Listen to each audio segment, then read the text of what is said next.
క్రీస్తునందు దేవుని నామంలో అందరికీ కూడా హృదయపూర్వకంగా వందనాలు తెలియజేస్తా ఉన్నాను. ఈ యూట్యూబ్ ఛానల్ ద్వారా అనేక విషయాలను దేవాది దేవుని సమూహములో దేవుడు ఆలోచన చేయడానికి ఇచ్చినటువంటి గొప్ప అవకాశాన్ని బట్టి కూడా దేవుని స్తుతిస్తున్నాను. మన మధ్యలో గంధం రాజా గారు, దైవజనులను బట్టి హృదయపూర్వకంగా వందనాలు.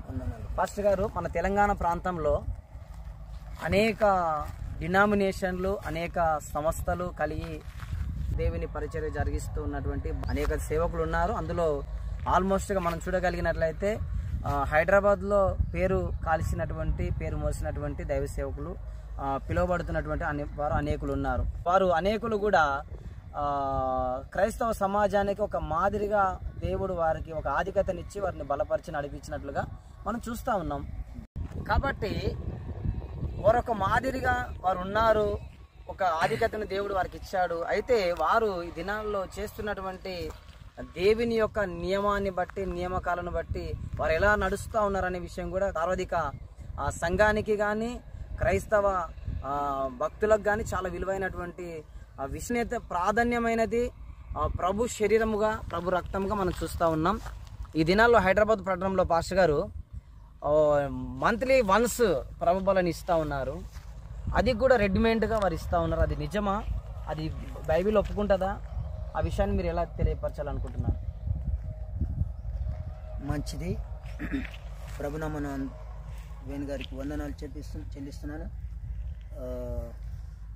నిజమే, మీరు అడిగిన మాట తప్పనిసరి నేను బదిలిస్తాను. మరి నిజమే,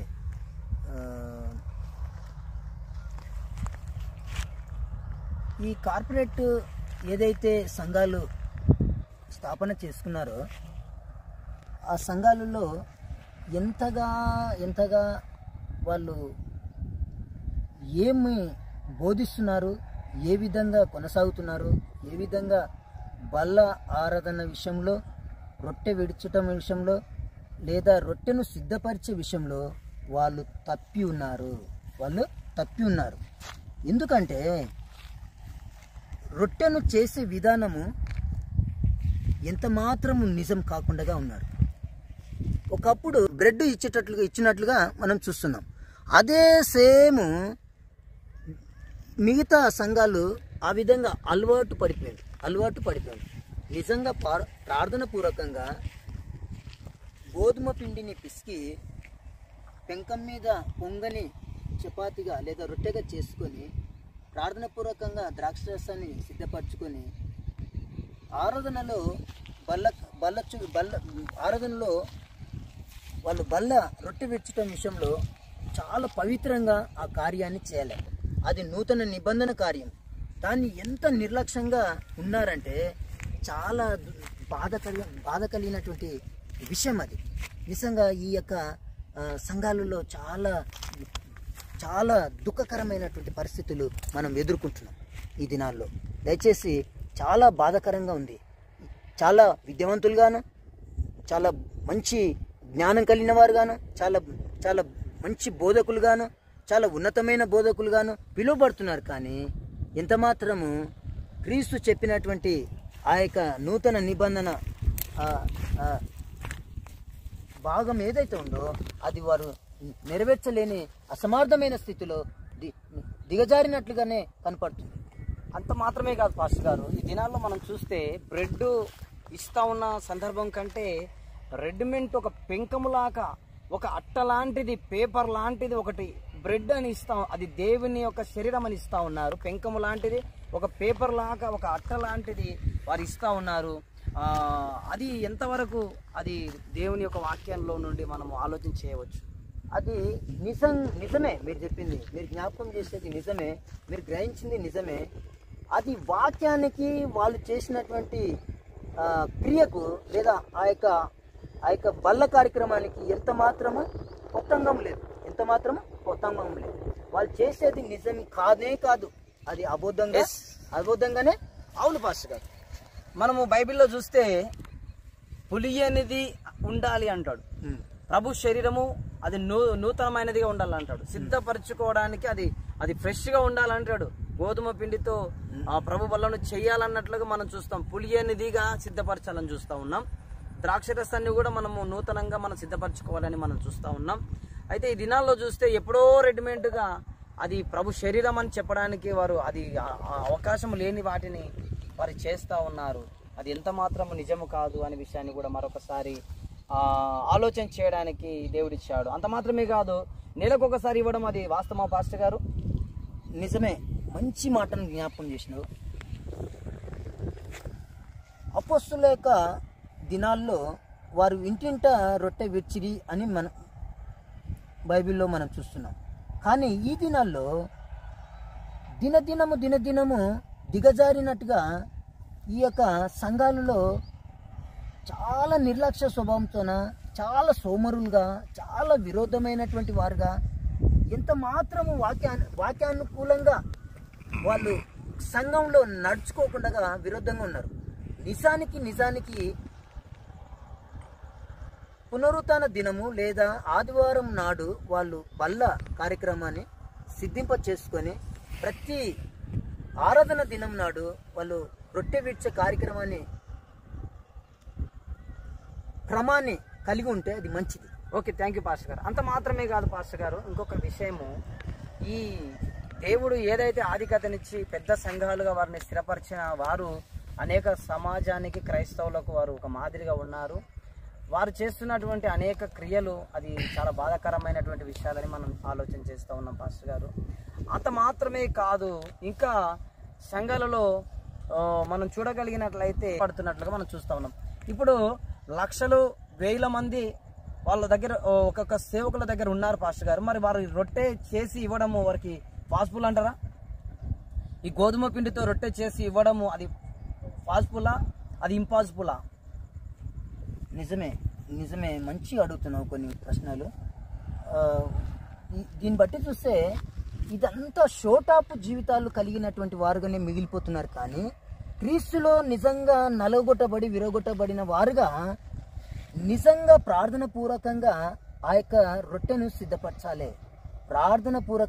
సిద్ధపరచాలి, కానీ వీళ్ళు ప్రతి పనికి సోమరులుగాను, బద్ధకం కలిగిన వారుగాను, నిద్రమత్తులుగా ఉన్నవారుగాను వాళ్ళు మిగిలిపోతున్నారు. 1,00,000 మందికి ప్రభుబలు ఇవ్వాలంటే, ఒక 50,000 మందికి, ఒక 40,000 మందికి, ఒక 20,000 మందికి ప్రభుబలు ఇవ్వాలంటే అది ఎలా చేస్తే బాగుంటుంది? ఎలా గుంపులుగా ఎలా చేస్తే బాగుంటుంది అనేది మంచి మాట. ఎన్ని రొట్టెలైనా గంప నిండా నింపి ఆ రొట్టెలను దాంట్లో ఒక్క రొట్టె విడిచి నూతన నిబంధన ప్రార్థన ముగించి అనేకులకు అది బల్ల కార్యక్రమం చేయొచ్చు. ద్రాక్షరసము ఒకేసారి ఒక పాత్ర నిండుగా చేసి అనేకులకు పంచడానికి వీలు పడుతుంది. కానీ వాళ్ళు అది ఎక్కువగా పని అవుతుందని వాళ్ళు పనిని తప్పించుకొని సులువుగా ఏదైతే ఉంటుందో దాన్ని ఎంచుకున్నారు. వాస్తవం పాస్టర్ గారు, నేనేమంటానంటే ఒక 40,000 మంది కలిగిన మందిరంలో ఒక తెరలుగా ఒక గుంపులు ఒక 5,000 మందిని ఒక్కొక్క గుంపుగా చేసి ఒక్కొక్క 5,000 మందికి ఒక పరిచారకునిగా వారు నియమించి ఎవరికి వారికి ప్రభుబలను సిద్ధపరిచి వారికి ఇచ్చినట్లయితే ఆ 5,000 మందికి ఒక్కొక్కరు అలా ఇవ్వడానికి ఈజీగా ఉంటుంది కదా పాస్టర్ గారు. ఇప్పుడు అనేక రొట్టెలు అని అనడానికి మనకు కొన్నిసార్లు భేదాభిప్రాయం కలగవచ్చును. 5,000 మందికి ఒకరికి ఒక రొట్టెను విడవగలిగినట్లయితే అది దేవుని యొక్క వాక్యాన్ని కూడా మనం నెరవేర్చినట్లయితే, ప్రభు శరీరం నేను ఒక్కటే అంటాడు, కాబట్టి శరీరం ఒక్కటే అంటాడు, కానీ గుంపులుగా చేస్తే అది వాస్తవమని నేను అనుకుంటున్నాను పాస్టర్. ఇంతవరకు మీరు ఈ విషయంలో సమ్మతిస్తా ఉన్నారు? దేవుని మాట ఒక్కటే మాట. ఆ ఒక్క మాట అనేక హృదయాలను కదిలిస్తుంది. అనేక హృదయాలను ఎలాగ కదిలిస్తుందో ఒక్క రొట్టె ఇచ్చినప్పుడు అది ప్రార్థన పూర్వకంగా అక్కడ ఉన్నటువంటి రొట్టెలన్నిటినీ సమకూర్చి దేవుని సన్నిధిలో సమకూర్చినప్పుడు ప్రార్థన ద్వారా అది అన్ని రొట్టెలకు వర్తిస్తుంది. దాని విషయంలో భేదాభిప్రాయం చేత మనం పట్టబడకూడదు. ఓకే పాస్టర్ గారు, ఈ దినాల్లో ఉన్న సేవకులు అనేకులు కూడా ఉన్నారు.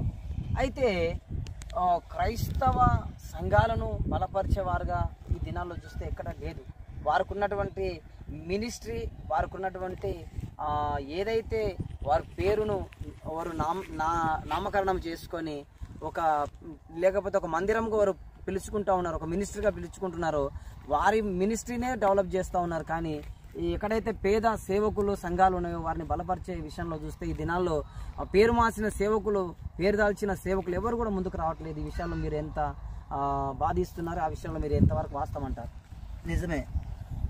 ఇట్టి విషయానికి అనేకులు మొట్టమొదటిగా ఏమని స్థాపన చేసుకున్నారంటే వాళ్ళు ఒక మందిరాన్ని స్థాపించుకున్నారు.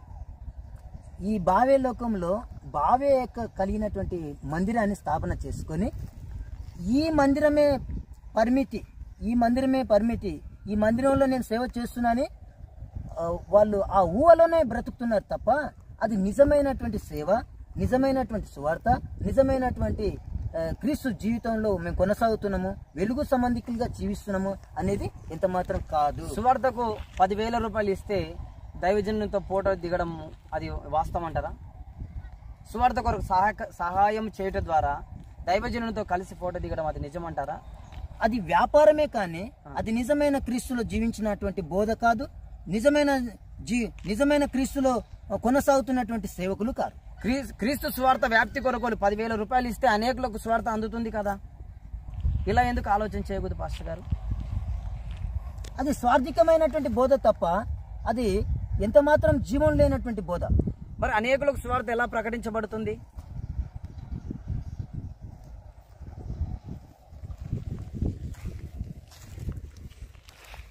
సువార్త చెప్పబడుతుంది, కానీ అనేకులు ఎందరూ మారుమనసులోనికి వచ్చినట్టున్నారు, ఎందరూ బాప్తిసం తీసుకున్నట్టు ఉంది, ఎందరూ నిజమైన క్రీస్తులోనికి వచ్చినట్టు ఉంది. ఓకే పాస్టర్ గారు, ఇప్పుడు ఒక విషయం తెలుసుకుందాం.